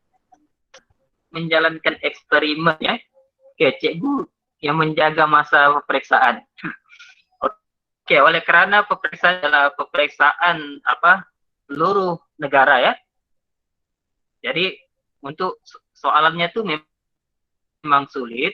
Jadi guru mata pelajaran memang tidak akan menjagalah ya, tidak akan menjaga pelajar ujian amal ya. Hanya guru ataupun pengawas peperiksaan sahaja yang menjaga ya. Jadi pengawas peperiksaan itu adalah guru daripada luar ataupun guru daripada sekolah lain lah ya, yang menjaga pelajar tersebut ya.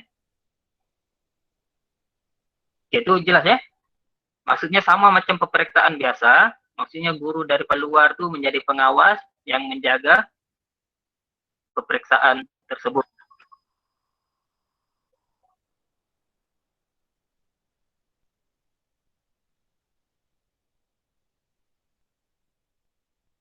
Oke, ada lagi soalan nih daripada Samira nih ya.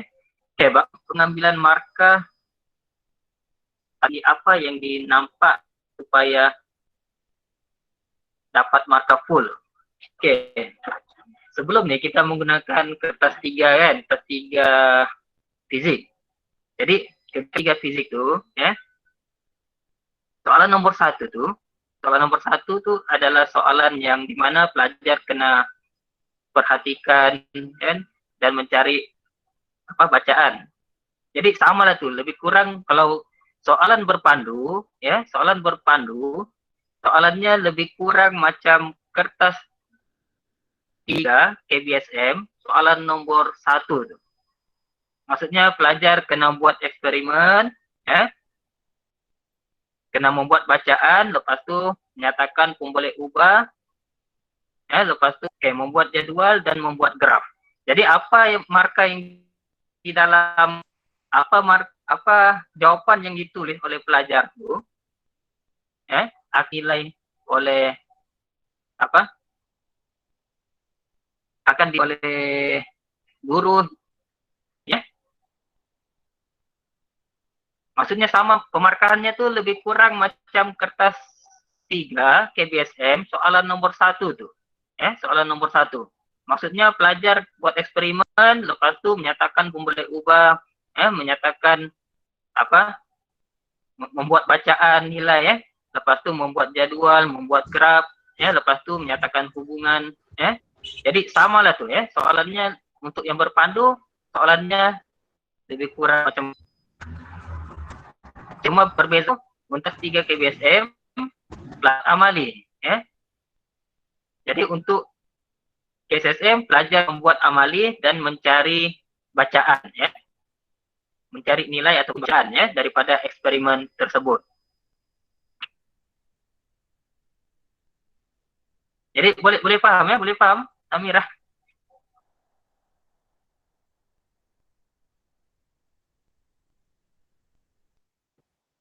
Cik Omar, yang soalan daripada daya analisis. Daya analisis tu cikgu. Yang atas Syamira punya soalan. Daya analisis. Okey. Okey, apa maksud soalan subjektif berstruktur? Okey, soalan subjektif berstruktur ni, soalan subjektif. Okey, cikgu tunjukkan lah ya soalan subjektif. Okey, contoh yang macam cikgu paparkan tadi, soalan subjektif.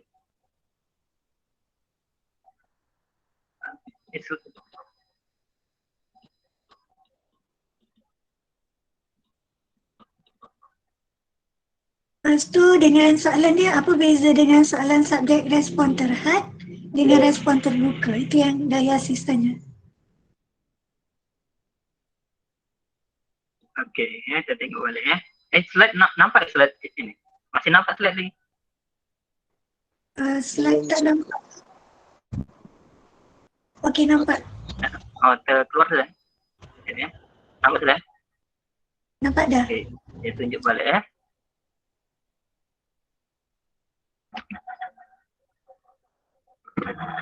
Okey, nampak di sini ya. Soalan bagian A, bagian B, bagian C ya. Markanya tu kita boleh rujuklah markah dari situ ya. Jadi soalan nomor 4 hingga soalan nomor 8 tu 9 markah semuanya ya. Okay, macam soalan kertas 2 inilah ya. Maksudnya soalan nomor 1, soalan nomor 2, nomor 3 tu soalan struktur yang markanya mengikut marka yang diberi. Contohnya soalan nomor 1 itu 4 marka. Maksudnya mungkin ada 2 soalan sahaja, soalan struktur. Ya. Soalan 2 pun sama juga 5 marka. Mungkin 2 ataupun 3 soalan struktur di dalam dia. Jadi itulah soalan struktur ya. Oke, maka untuk yang respon terbuka terhad dengan terbuka tuh. Oke, ini kita tunjukkan tadi ya. Oke, untuk respon terhad ya, respon terhad nih. Jadi menghadkan apa yang harus dijawab berdasarkan skop yang disoal. Ya, maksudnya di sini soalan yang diajukan tuh, ya. Soalan yang diajukan tuh jawabannya kalau itu sejak dia punya jawaban. Maksudnya dia tidak pelajar tidak perlu lagi memberi cadangan, memberi apa-apa yang ini. Maksudnya terhad nih menghadkan apa yang harus dijawab berdasarkan skop yang disoal. Ya. Contohlah, katakan soalan dia, nyatakan definisi daya contohnya. Jadi definisi daya tuh, ya pelajar kena ikut apa yang terdapat di dalam buku ataupun buku teks ya.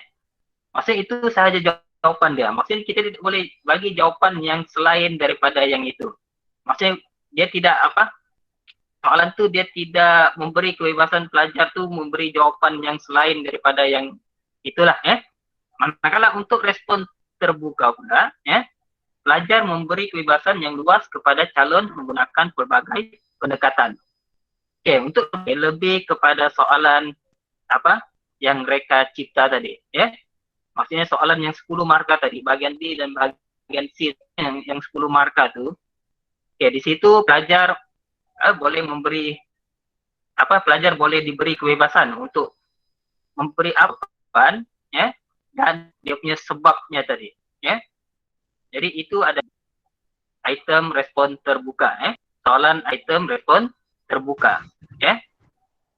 Cikgu Uma, kalau saya boleh tanya untuk pelajar, respon terbuka ni, contoh kalau soalan tu dia tak bagi ke aspek, 5 aspek tu dia tak akan bagi. Pelajar yang akan bagi 5 aspek untuk soalan reka cipta tu. Itu maksud respon terbuka. Setakat yang kami diberitahu ya. Setakat yang diberitahu, kalau dulu biasanya diberi ada 2 atau 3 kan? Sekurang-kurangnya ada 5 ataupun 3 ke aspek macam tu kan. Itu jadi kami respon terhadnya. Biasanya ada 3 kan? Tapi tahu RPM tidak begitu. Macam mana Cikgu Umar Maksudnya dia tidak tadi? senaraikan sudah tuh apa aspek yang ini. Paling-paling pun dia senaraikan paling-paling di atas tuh ya dalam satu ayat. Dia tidak ada sudah macam contoh soalan 10 C kan, 1, 2, 3 itu pecahannya tuh. Okey. Dia hanya bagi dalam satu ayat panjang saja. Ciri-cirinya tuh. Maksudnya di dalam ciri-ciri yang diberi itu dia hanya bagi dalam satu ayat saja lah. Contoh kan Kalau Cikgu Umar kebiasaannya dia bagi pecahan kan. Saya bagi contoh soalan biasanya dia lagi. bagi contoh 10 C kan. 10 C 1, 2, 3, 4. Ada 4 aspek tu kan. Sekarang dia cerita begitu. Dia bagi pun kalau aspek tu pun dia dalam ayatnya tu saja. Jadi ada sebagai pelajar kena carilah ya. Jadi mungkin agak sukar juga lah pasal kalau tidak dinyatakan begitu. Maksudnya itulah dia akan perkataan respon terbuka tu. Mungkin pemeriksa tu dia mau pelajar cari ini idea sendiri berdasarkan apa yang mereka yang itulah. Untuk yang jadwal, untuk yang untuk gambar raja tu, itu masih mereka bentuk masih lagi lah. Mereka bentuk masih lagi ada jadwal ataupun gambar raja, kita kena cari aspeknya sendiri. Untuk reka cipta. Untuk reka cipta tu masih lagi macam dahulu, dia bagi 3 gambar raja ataupun 4, ataupun dia mungkin bagi jadwal, ikut pecahan aspeknya tu. Jadi kita kena buat membuat keputusan kah yang tu? Dia punya ciri-ciri dan penerangan dia. Okey. So kesimpulan dia Cikgu Umar kalau dan mereka cipta Betulkan saya kalau saya silap, saya nak tanya bagi pihak pelajar, kalau soalan membuat keputusan, dia memang akan bagilah aspek tu, kita yang akan tengok aspek-aspek dia apa, lepas tu kita pilih kan Cikgu Umar yang itu kan, membuat keputusan. Iya, aspeknya itu iya. Okey, Membuat kalau keputusan yang dia. kalau yang Rika cipta tadi tu, contoh soalan kan, saya bagi case contoh soalan Cikgu Umar. Contohnya soalan tu kata, berikan cadangan bagaimana pengubahsuaian kereta menjadi kereta lumba. Tapi dia tak bagi pun dari segi ciri-ciri tayarnya ke, bodinya, semua dia tak bagi. Dia just bagi soalan, berikan cadangan pengubahsuaian kereta kepada kereta lumba. Itu saja. Jadi itu adalah respon terbuka lah kan Cikgu Umar? Ya, respon terbuka. Kedua terbuka juga. Yang pertama terbuka juga tuh. Yang apa? Maksudnya yang jadwal dengan itu pun sama juga, respon terbuka. Respon terbuka nih, apa saja cara tambah, dia minta cadangan, lepas itu. Nah, jadi itulah sebagai respon terbuka tuh. Maksudnya jawaban kita tuh tidak semestinya sama dengan apa yang ini. Kita boleh ikut kita punya ini kehendak kita. Cuma memang di situlah yang untuk yang soalan yang bagian C yang tadi itu ya, memang dia tidak sudah bagi pecah-pecahan tu lah. Ya, pecahan 1, 2, 3 itu untuk aspeknya itu. Jadi kita kena tulis sendiri dan cari sendiri. Oh, okey. Kecuali Jadi, lah kalau macam soalan tu dia ubah balik ke, tapi kami dibagi tahu, diberitahu memang dia tidak akan ikut yang sama. Tahu lagi 1, 2, 3 aspek kan. Kita ikut saja, kita tambah 1 atau 2 aspek.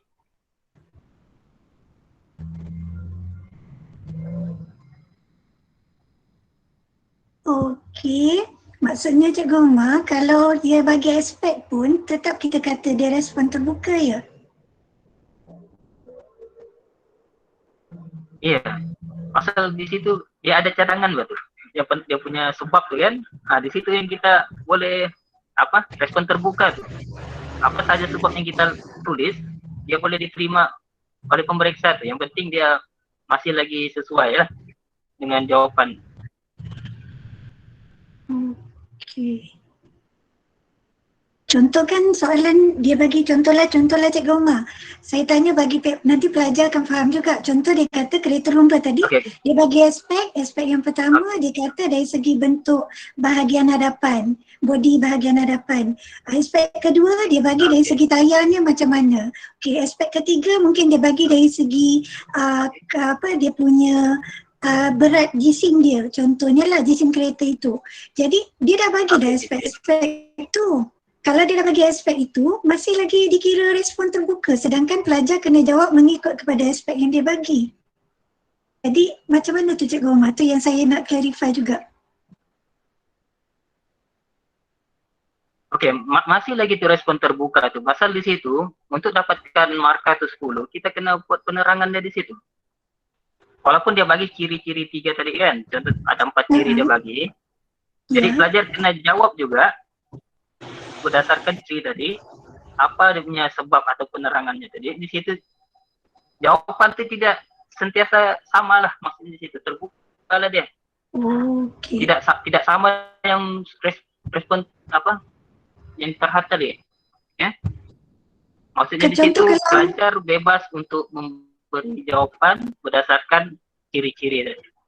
Okey, contoh kalau jisim nak bagi dia laju, dah tentulah jisim kena ringan. Jadi kalau pelajar jawab jisimnya besar, jisimnya lebih besar, jadi betul juga tu. Ringan.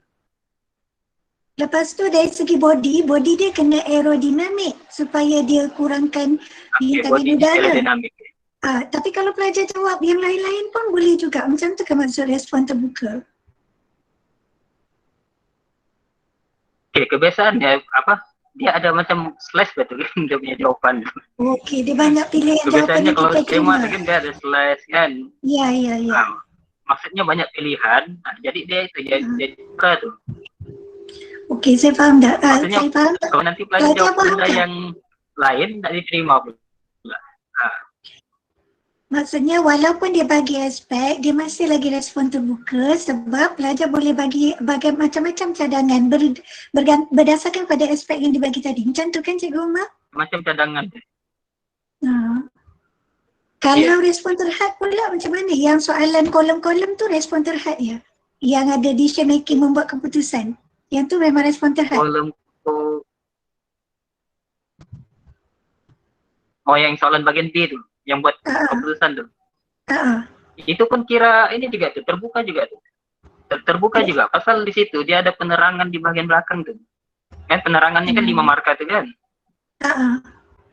Itu pun terbuka juga tuh. Ya, jadi kalau juga. Jadi yang itulah terhad, kan saya yang tunjukkan macam dari mana bagian yang B dan terhad? bagian C itu. Ya. Yang terhad ini contoh macam soalan di atas yang peniraan, definisi, pemahaman. Nah, itu yang terhad juga yang bagian atas. Contoh soalan nomor 9 kan. Soalan A, B adalah respon terhad. Soalan C itu yang membuat keputusan itu adalah respon terbukanya. Kita boleh beri cadangan apa-apa saja. Jawabannya pun dia tidak fleksibel, dia tidak terhad, dia fleksibel lah. Yang penting mengikut konsep fizik lah dia punya ini. Okey. Pelajar faham ke tu? Okey. Cikgu Ahmad, apa yang saya faham, betulkan saya kalau saya salah, maksudnya respon terhad ni kalau skema dia memang itu je, tak boleh pelajar jawapan lain, itu respon terhad. Tapi kalau respon terbuka ni, walaupun contohlah kan respon terhad ni, contoh pengiraan.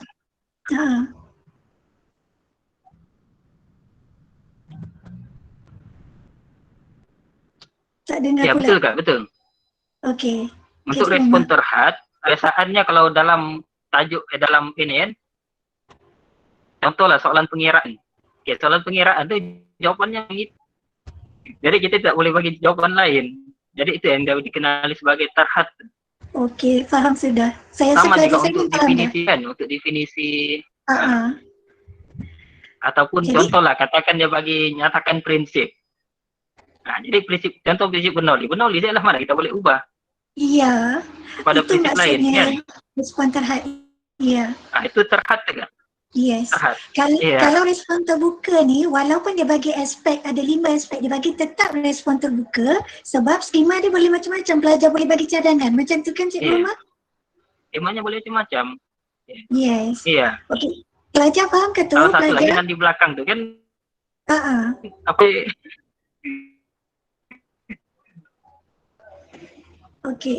Okey, sekarang Cikgu Umar ada soalan dalam mesej. Cuba Cikgu Umar tengok soalan pelajar ni. Okey. Berdasarkan silibus tingkatan 4 dan 5, adakah topik yang keluar antara Form 4 dan Form 5 balance? Ataupun majoriti tingkatan 5 ataupun majoriti tingkatan 4. Okey, untuk soalan ini ya. Okey, berdasarkan silibus tingkatan 4 dan 5, adakah topik yang keluar antara Form 4 dan Form 5 balance ataupun boleh jadi majoriti Form 5 dan Form 4 ya. Okey, jadi yang ini cikgu tidak boleh inilah, tapi berdasarkan dahulu pun kertas 2, kertas 1 memang soalan ini dibuat berdasarkan GSU ya. Berdasarkan GSU ya. Jadi kebiasaannya pecahan untuk untuk silibus itu memang mengikut GSU lah ya. Jadi memang dia tetap mengikut GSU. Maksudnya soalan Form 4 pun boleh ditanya, soalan Form 5 pun boleh ditanya. Ya, kebiasaannya dia balance lah ya. Kebiasaannya dia balance, maksudnya soalan Form 4, soalan Form 5 pun ada. Cuma di sini untuk yang bahagian B dan untuk bahagian B lah, kertas 2 ya. Untuk bahagian B kertas 2 ya.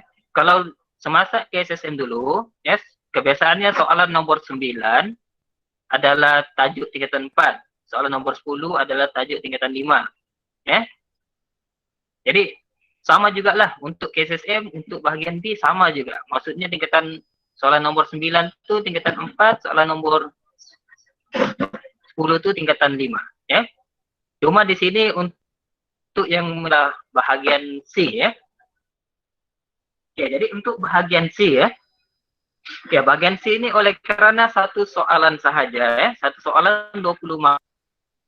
Jadi sama ada tajuk tingkatan 4 ataupun tingkatan 5 ya. Oke, kami diberitahu semasa kursus mesti itu dia boleh gabungkan ya. Soalan tuh sama ada tingkatan 4 ataupun tingkatan 5. Ya. Maksudnya soalan nomor 11 itu oke, katakan 11 E dan B adalah tajuk tingkatan 4. Manakala 11 C itu dia boleh tajuk tingkatan 5. Itu saja yang kami diberitahu itu. Ya, maksudnya untuk bagian C saja. Untuk bahagian B masih lagi pecahannya soalan nomor tingkatan 4, soalan nomor 10 tingkatan 5, ya. Cuma itu pasal bagian C ini adalah tajuk atau soalan yang menentukan ya pelajar itu cemerlang ya. Jadi dia akan gabungkanlah tingkatan 4 ataupun tingkatan 5. Pelajar boleh membuat pilihan lah, wajib dijawab. Oke, boleh paham ya? Jadi pelajar kena bersedialah untuk bagian C ini, kena bersedialah ya semua tajuk. Yang nombor 9 tingkatan 4 ni Cikgu Mawar beritahu tadi. Nombor 10 tingkatan 5. Ya, nomor 9 masih lagi tingkatan 4, nomor 10 masih lagi tingkatan 5. Itu tidak ada perubahan lah ya. Cuma soalan bagian C lah. Bagian C itu dia boleh gabungkan. Dia boleh gabungkan tingkatan 4 dan tingkatan 5.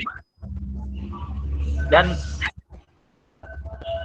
dia boleh juga nomor 9 itu kebat lah. Mungkin tidak ada dalam. Okay, Cikgu Omar ada soalan dekat mesej ni tadi atas daripada soalan tu. Cikgu, jika ada pelajar yang tiba-tiba pengsan sepanjang melakukan amali, bilakah dia boleh mengulang semula? Syamimi tanya. Okey, untuk amalin kami ditaklimatkan hari itu pun banyak juga soalan yang begini ya. Iya. Okey, kalau dia berdasarkan daripada laporan ketua pengawas lah ya. Ketua pengawas yang memainkan peranan semasa ujian amali tersebut ya. Sekiranya lah katakan pelajar tersebut telah hadir semasa ujian, tapi minit lepas itu pelajar itu pengsan ya. Oke, jadi daripada laporan daripada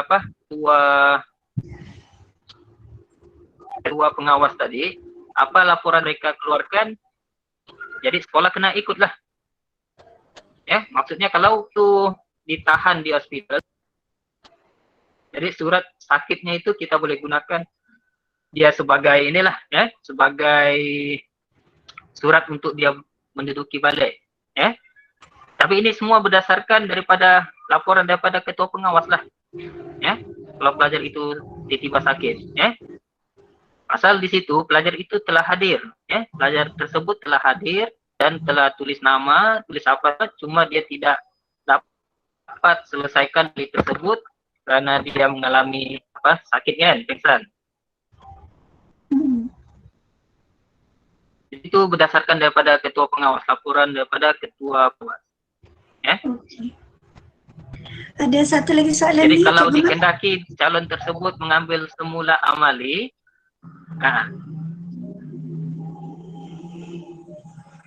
jadi akan ada ulangan ke amali ni? Jadi biasanya ujian amali ni dia tidak akan diulang.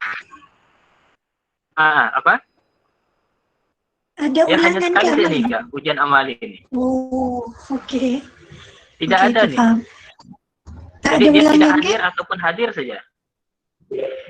Iya, tidak ada ulangan. Asal dia dekat sudah dengan exam sebenar, ya. Jadi itulah kalau pelajar tuh hadir, dia tulis nama, dikira hadir juga tuh, walaupun dia kemalangan kan. Kecuali kalau dia kemalangan sebelum peperiksaan, itu dikira special case lah. Dia tidak dapat hadir peperiksaan, Tapi laporannya memang akan sampai kepada ketua pengawas. Maksudnya ada laporan doktor apa semua, dia tidak boleh menduduki peperiksaan tersebut. Tapi memang ada ulangan. Di situ Okey. LPM dia akan bagilah markah macam mana untuk pelajar yang tersebut lah. Okey. Tak tahu Last macam mana soalan ni. pembagian markahnya pastilah. Cuma ulangan tu memang tidak. Okey, saya rasa ni soalan yang last Cikgu Umar daripada mesej ni. Cikgu, saya mau tanya, kami Okey. Syamira 5A, kami pelajar ni masa menjawab tu, kami akan diberitahu kitakah kalau 45 minit pertama sudah habis. Jadi kami boleh tahu masa untuk subjek tu sudah habis. Contoh cikgu yang jaga masa tu akan cakapkah semua pelajar 45 minit pertama habis. Jadi macam kami alert dengan masa. Ini soalan dia lah cikgu daripada mesej. Cuba Cikgu Umar respon sikit.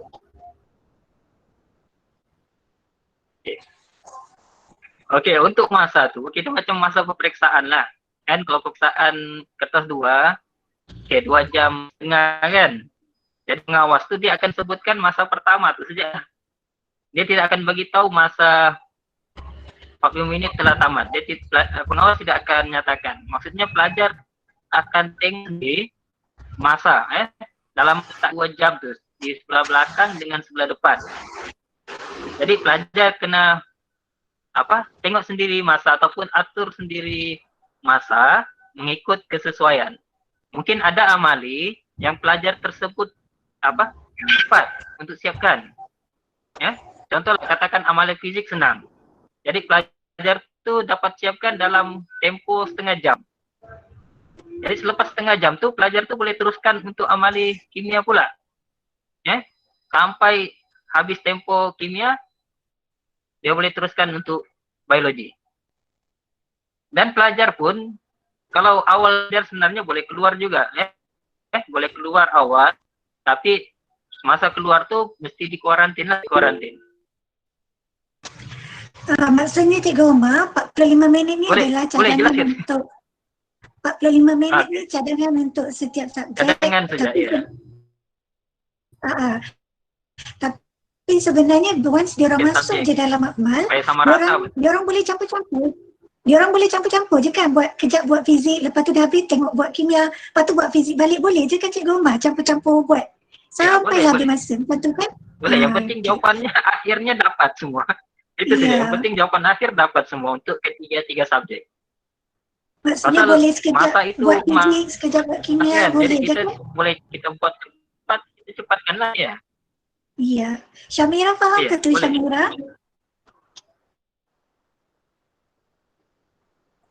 Syamira, faham ke tu Syamira yang tanya ni?